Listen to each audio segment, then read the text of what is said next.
Olá, muito bom dia. Muito obrigado mais uma vez pela sua companhia. Está começando mais um programa Agronegócio e eu desejo a você muita paz e muita saúde no dia de hoje. E no programa de hoje nós vamos comentar do mercado de uma fala de Wesley Batista, que é o empresário do ramo das carnes da JBS. Vamos falar do mercado do Peru, que está em fase de crescimento e buscando novos parceiros. Vamos comentar também do valor do salário mínimo e quem está falando em manutenção de um novo valor é o DIEESE. Vamos comentar da carne bovina mais detalhadamente, do valor da arroba, do abate e das exportações. E eu vou conversar com Dario Júnior Germano, advogado e presidente da FenaSoja. Vamos conversar sobre os 100 anos de soja no Brasil. O programa Agronegócio já está no ar.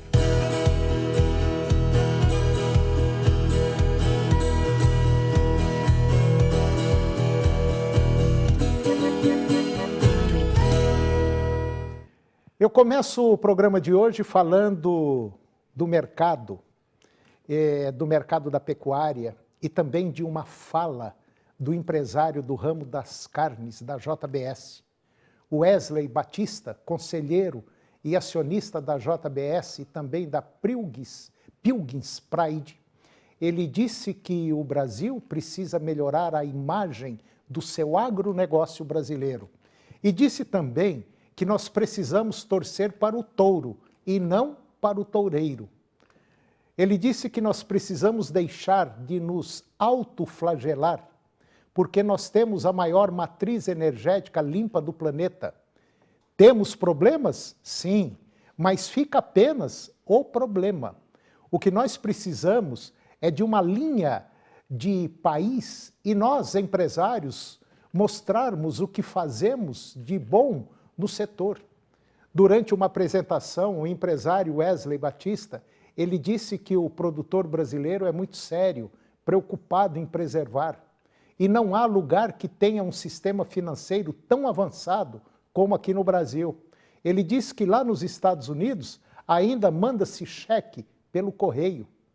A fala do Wesley Batista ela foi feita durante o painel A Expansão Internacional do Agronegócio Brasileiro, do Agrofórum 2024, um evento que é realizado pelo BTG Pactual.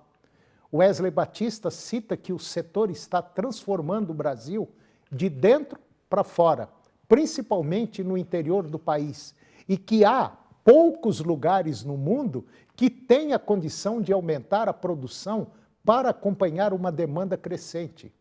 Wesley Batista disse que, quando começou no negócio da carne, nos anos 90, ele disse que exportava só 300 mil toneladas para a Europa. Hoje a JBS exporta 1 milhão de toneladas de carnes só para a China. O Brasil está abrindo o mercado porque existe demanda. Precisamos aproveitar essa demanda crescente. Para o empresário Wesley, existem oportunidades de crescimento em diversos mercados. E citou a Índia, a China, Sudoeste Asiático, Indonésia. Apesar dos elogios ao Brasil, o empresário disse que o país conta com sérios problemas fiscais e tributários, se referindo ao ambiente brasileiro como manicômio tributário. E agora vamos comentar do mercado do Peru, que está em fase de crescimento e buscando novos parceiros. O Peru, ele pretende finalizar o seu acordo de livre comércio com a Índia no próximo ano e está avançando nas negociações para ter um pacto similar com a Indonésia.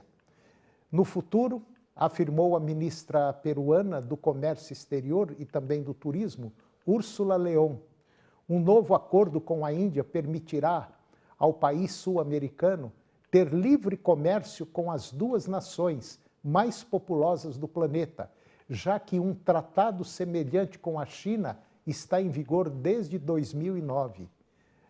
A ministra, ela afirmou que as negociações com a Índia tiveram 8 rodadas e foram pausadas durante as eleições peruanas ocorridas neste ano. O Peru espera avançar com as negociações agora que voltamos a conversar e que no ano de 2025 possa ter um acordo de livre comércio com a Índia.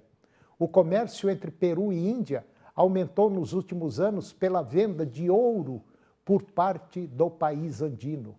As exportações peruanas para a nação asiática totalizaram cerca de 3,5 bilhões de dólares entre janeiro e setembro deste ano, um aumento de 77% em relação ao ano passado, de acordo com dados do governo do Peru. Terceiro maior produtor de cobre do mundo, o Peru também está negociando um acordo de livre comércio com a Indonésia, quarto país mais populoso do mundo, onde vivem mais de 280 milhões de pessoas. A ministra peruana, ela afirmou que pretende atualizar o pacto com a China. O Peru também quer um acordo para fortalecer os laços econômicos com o Brasil, algo que está pendente desde 2016 por causa de um protocolo anticorrupção. A intenção é chegar a um acordo de livre comércio com o Brasil. E agora vamos comentar sobre o valor do salário mínimo. E quem está falando em manutenção de um novo valor é o DIEESE. Em outubro, a inflação subiu 0,56% e os brasileiros sentiram a alta, segundo o DIEESE, que é o Departamento Intersindical de Estatística e Estudos Socioeconômicos. O valor da cesta básica aumentou em 17 capitais avaliadas. Com isso, o salário mínimo para a manutenção de uma família de 4 pessoas deveria ter sido de R$ 6.769,87, 4,79 vezes o valor do atual salário mínimo, que é de R$ 1.412.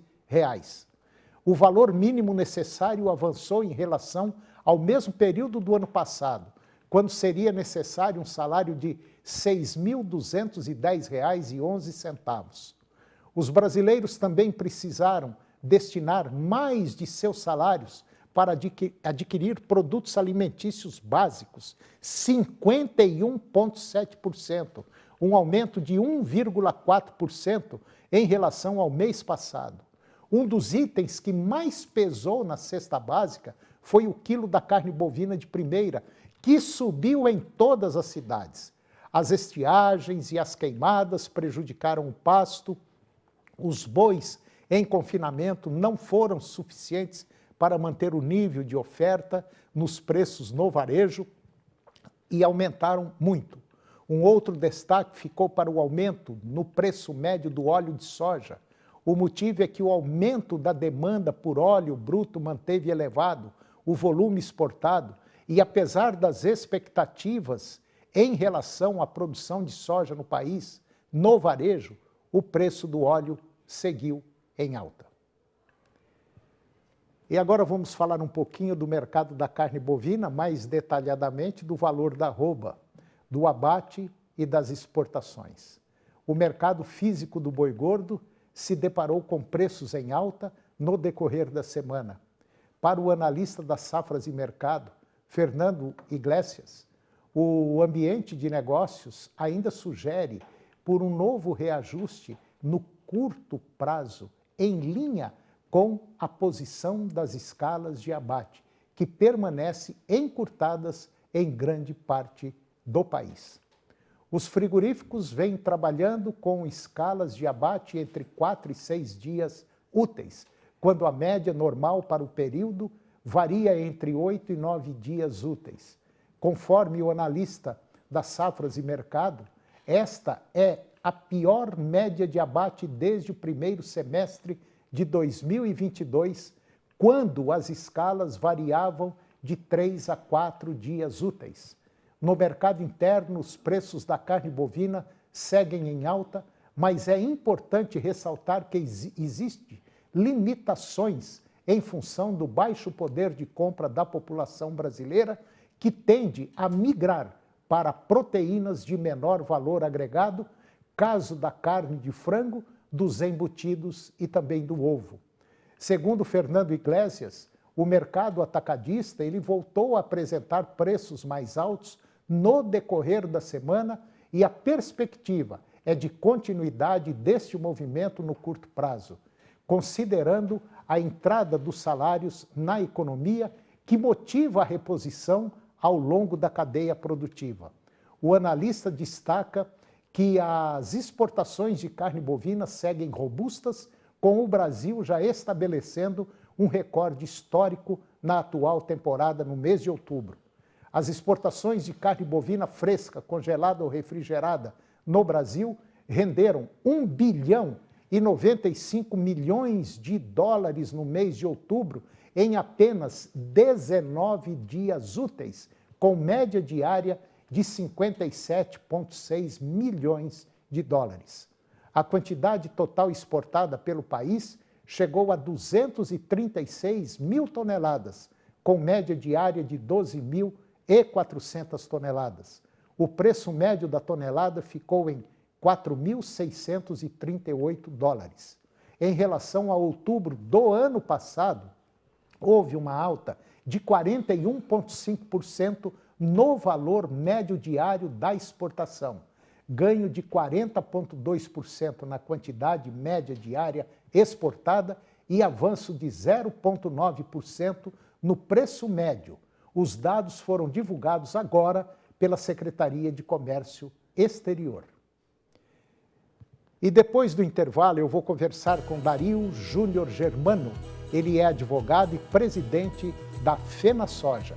E nós vamos falar sobre os 100 anos da soja aqui no Brasil. Nós voltamos já, é um minuto só.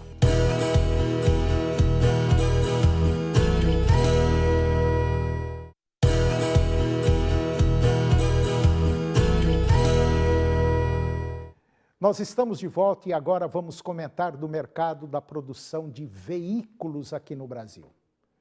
Apesar de ter sido um ano assim meio apertado, e de acordo com dados divulgados agora nessa semana pela Associação Nacional dos Fabricantes de Veículos Automotores, a Anfávia, a produção de veículos no Brasil somou 249.200 unidades, isso no mês de outubro, um salto de 24,7% em relação ao mesmo período do ano anterior e acréscimo de 8,3% em relação ao mês de setembro. As vendas de veículos cresceram 21,6% ano a ano, para 264.900 unidades. Na comparação mensal, houve um aumento de 12%.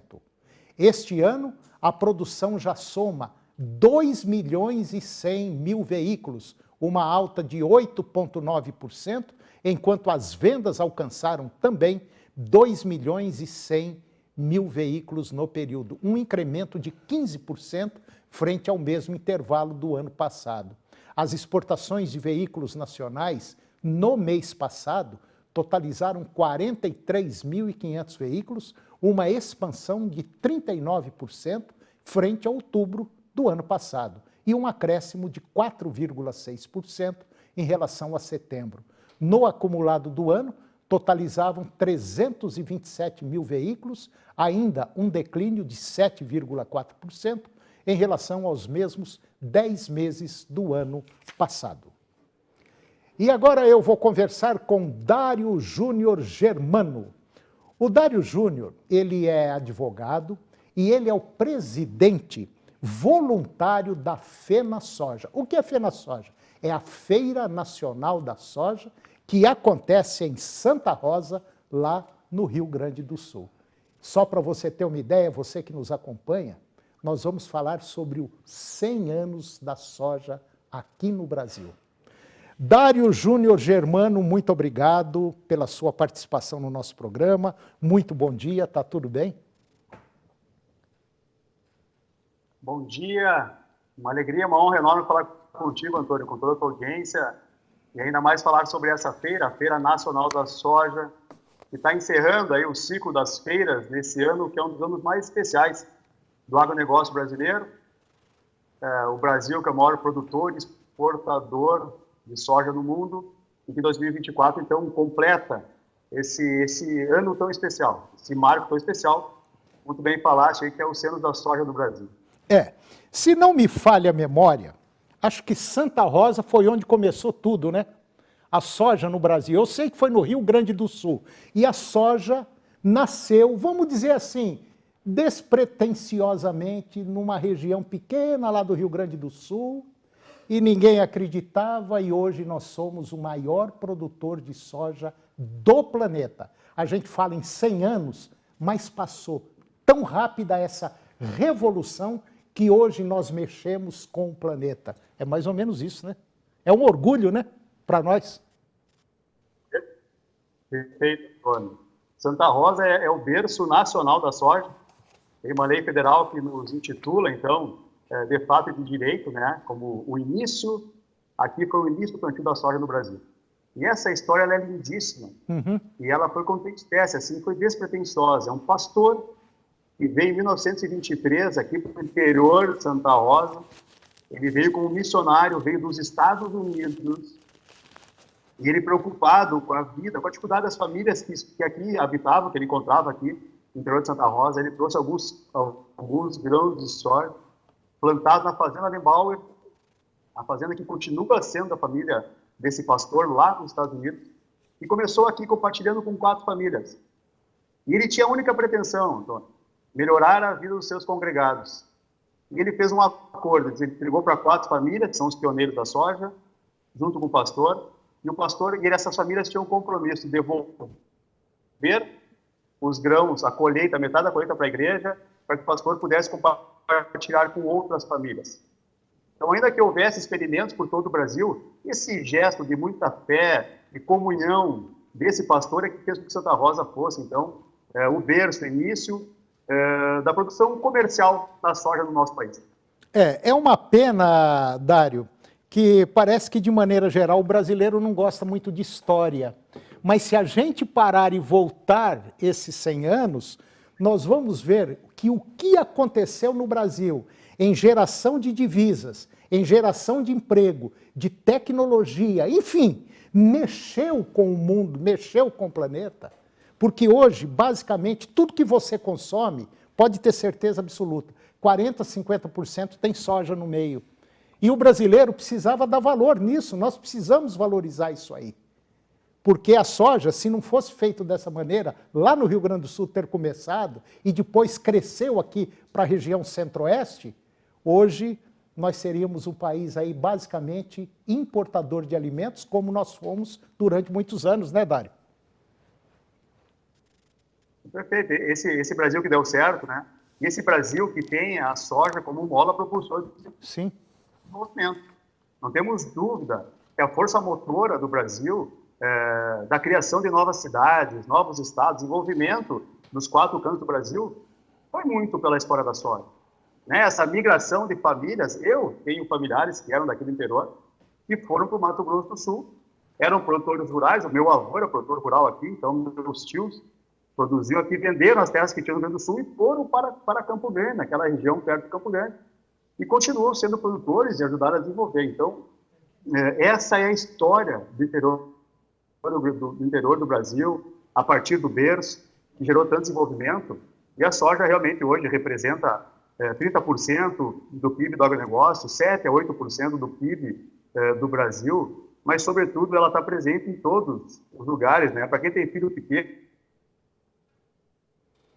A soja, realmente, a soja ela mexe com toda vamos dizer assim, a estrutura econômica do nosso país, e hoje não é nem o carro-chefe, porque o carro-chefe puxa, essa daqui ela empurra o país economicamente falando. E agora, lá em Santa Rosa, nós vamos ter a Feira Nacional da Soja, a FenaSoja, que vai ser do dia 29 ao dia 8 de dezembro. 29 de novembro até o dia 8 de dezembro. E lá é o berço da soja. Lá você vai encontrar tudo que você puder imaginar relativo a essa leguminosa muito importante. É isso mesmo, Dário?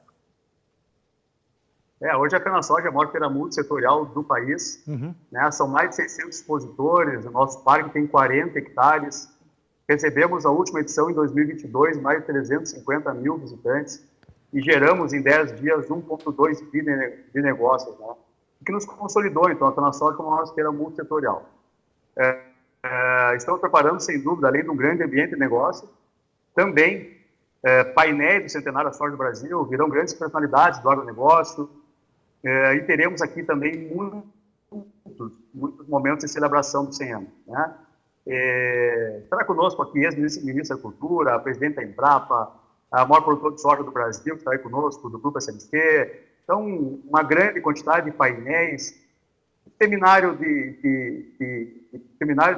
estiagem, de irrigação, que é um projeto do Rio Grande do Sul, com subsídio dos projetos do nosso estado para fomentar a irrigação, e teremos aqui também muitas celebrações.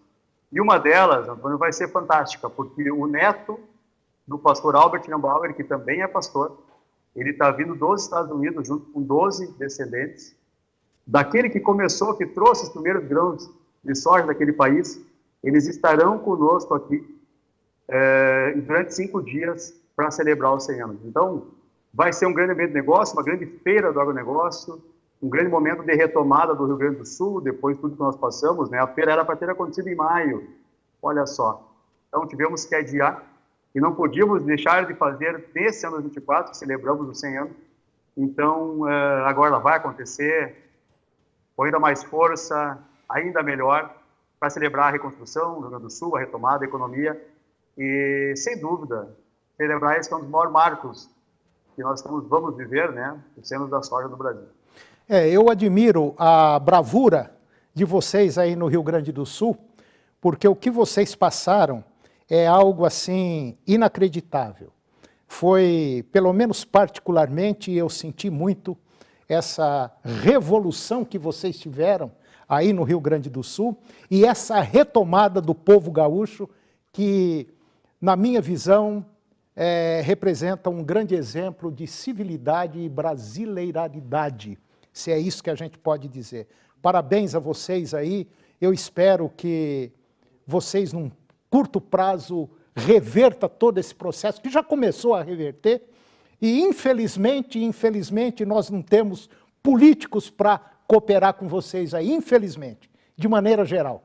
É uma pena que um país tão rico como esse, a gente pode ter uma safra tão ruim de político como nós temos aqui no Brasil. Parabéns, Dário, parabéns aí a vocês, organizadores da FenaSoja, Feira Nacional da Soja. E você que está nos acompanhando, seria interessante você dar um pulo lá em Santa Rosa, tá certo que é meio longe daqui de Goiânia, mas rapidinho pega um avião, chega lá, vocês vão ver coisas... vocês vão ver coisas assim fantásticas em relação ao mundo da soja, que vale a pena ser levado, vamos dizer assim, para todos os brasileiros para conhecer essa escalada da soja. Acho que é isso, né? Né, Dário? É isso aí, Antônio. Obrigado pela oportunidade, convidamos a todos, o Brasil todo. Essa celebração não é só do Rio Grande do Sul. O Brasil todo, Antônio, precisa celebrar todos os benefícios, todo o desenvolvimento que a soja provoca para as famílias, para os produtores rurais, mas para toda a nossa comunidade. É verdade. Então, a gente está convidando o Brasil todo para vir para cá, celebrar a FenaSoja, um agradecimento em nome de todos os gaúchos também, porque nós fomos acolhidos e o Brasil todo nos deu esse apoio, e nós fazemos a nossa parte. Nós somos voluntários, a FenaSoja é feita por voluntários, e mostra o quanto o nosso povo, o quanto a cada safra, pelo menos safra de soja, nós fazemos o Brasil dar certo. Então, é preciso que o país reconheça isso e que esteja conosco aqui, celebrando a FenaSoja. Tá certo. Meu irmão, um grande abraço, sucesso e que Deus abençoe vocês aí no Rio Grande do Sul. Um grande abraço. Obrigado. Obrigado. Um forte abraço. Obrigado. E o programa de hoje chegou ao fim. E eu termino o nosso programa com a seguinte frase. As pessoas comuns, elas pensam apenas como passar o tempo. Uma pessoa inteligente tenta usar o tempo. Muito obrigado pela sua companhia, que Deus nos abençoe e até o próximo programa.